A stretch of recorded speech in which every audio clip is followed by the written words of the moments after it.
So, welcome back to another truly exciting episode in my kitchen. Today we're going to cook what people would consider a base gravy, and that would be true. Today we're going to do something really different though, something back to basics, something more authentic, and whether you prefer that over your regular base gravy is up to you to decide. But today we're going to cook something called dag. So let's start with the ingredients. We have about 1.2 kilo of finely sliced onion there. If you're not sure what 1.2 kilo of onion is, it's a bowl with a diameter of about 10 inches, filled nearly to the top. Okay, we have 6 fresh, nice and red, fully ripened, starting to wilt tomatoes that have been finely chopped. It's best to use the finely wilting ones, the ones that are nearly wilting. They disintegrate a lot better. You don't want to use that really fresh stuff. So they're starting to soften, which is the best way for any type of sauce. Next to that we have a chef's spoon of ginger and garlic paste. We have about 8 tablespoons, or should we say a chef's spoon and a third, something like that, of seasoned oil. Now that's really special oil there. I'm going to look at the shine coming off it. It's amazing. So I'm going to post a link up on the screen to how I make that seasoned oil. We have about 1 tablespoon of lemon juice. We have, nice and simple with the powders here, we have 2 teaspoons of Kashmiri chili powder. We have 2 teaspoons of garam masala. That was freshly made by myself. I'll put a link up for that as well. We have 2 teaspoons of turmeric powder, 2 teaspoons of cumin powder, and 2 teaspoons of coriander powder. And last but not least, we have 2 teaspoons of daggery. Now, why I'm using daggery is because, as opposed to a lot of methods that people are using to make gravy for curries, they use tinned tomatoes, and of course tinned tomatoes are sweeter. Okay, they've been fermenting, so to speak, in the tin for some time. So these are fresh tomatoes, they're more acidic, and just to balance some of that acid out, even though we are going to use a little bit of lemon juice which balances the spices out, I will usually always add a touch of something sweet like daggery or some other type of sugar to balance the acidity out in those tomatoes. So let's get cooking. So we have about an 8-litre pan there, which is sufficient. First of all, we're going to add our seasoned oil. And we're going to let that heat up a little bit. Already can smell that rich aroma coming off that oil as it starts to heat up. Incredible. So we'll just heat that up, and we're going to add our ginger and garlic paste.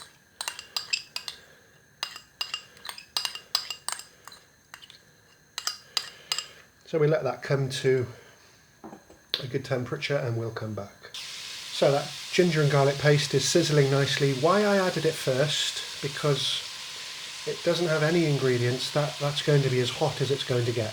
Later, when you add more ingredients, a lot of the moisture is going to come out of the onions and then the tomatoes. So this is the highest temperature it's going to be. We're just going to cook that off for around a minute.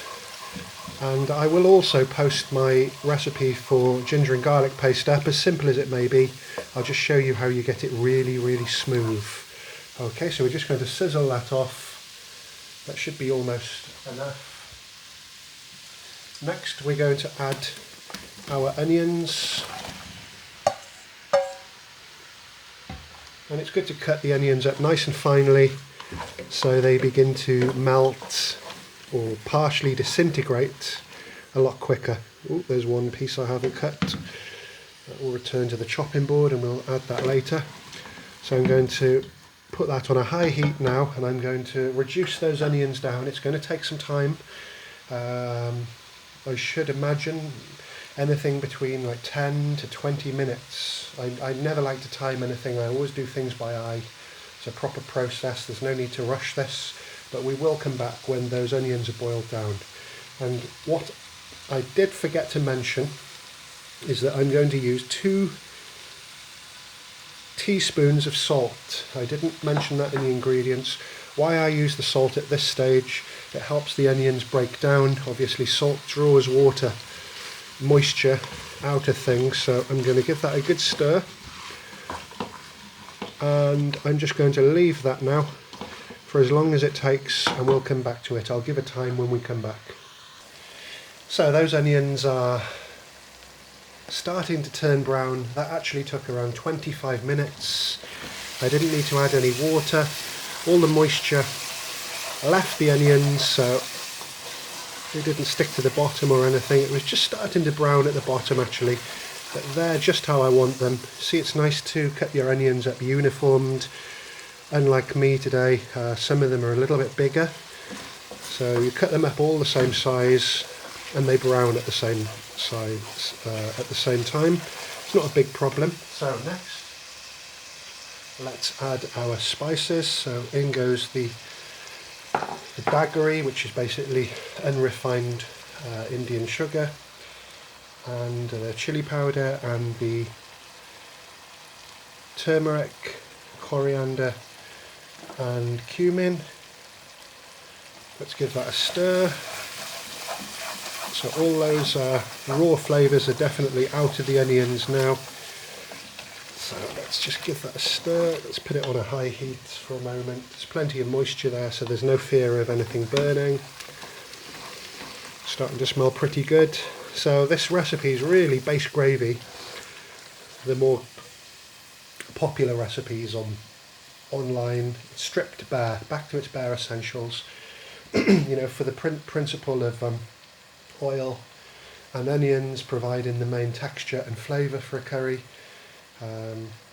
Is it better to fry your onions in seasoned oil, or is it better to boil them? Obviously oil heats up a lot more than water. Water starts to evaporate at 100 degrees. The oil will stay there. You'll end up with some lossy. So this method really encourages the flavour of the onions to come out. So it's stripped to the bare essentials, and once you've got that infusion of oil, onions and spices, it's time now to add our lemon juice, which balances spices out quite nicely, adds a little bit of moisture there, so no fear of burning. It's starting to smell great.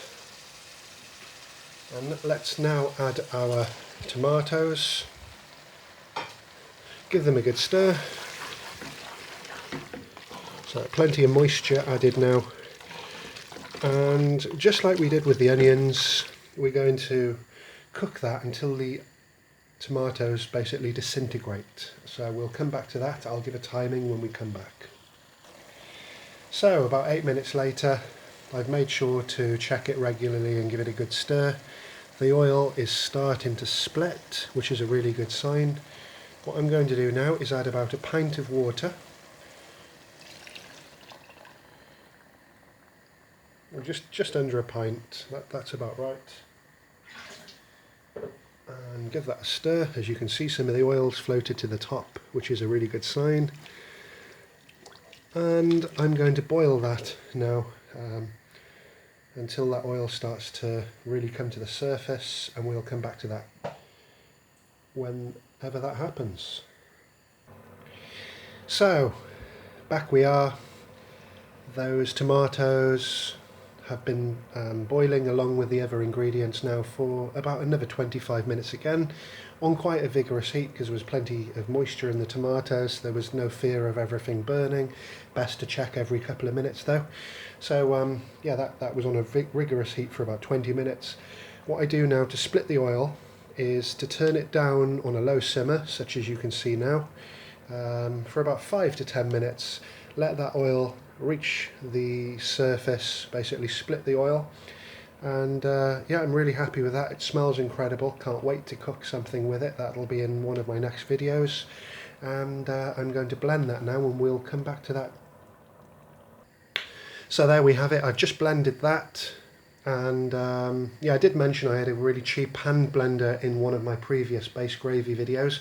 Since then, I've really thought it was worthwhile to invest in a really good quality hand blender. So that's been blended into a very, very fine liquid now.